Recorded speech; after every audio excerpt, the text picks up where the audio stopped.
382 centimeters in feet? First of all, we need to know the value of 1 centimeter in feet.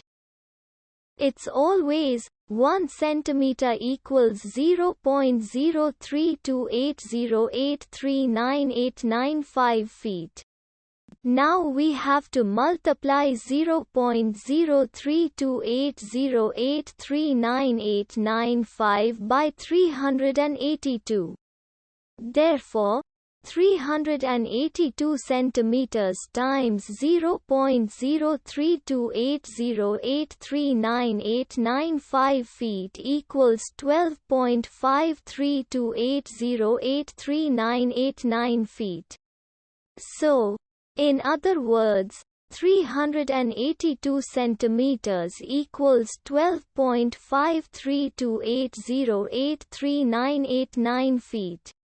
We hope you have enjoyed this video.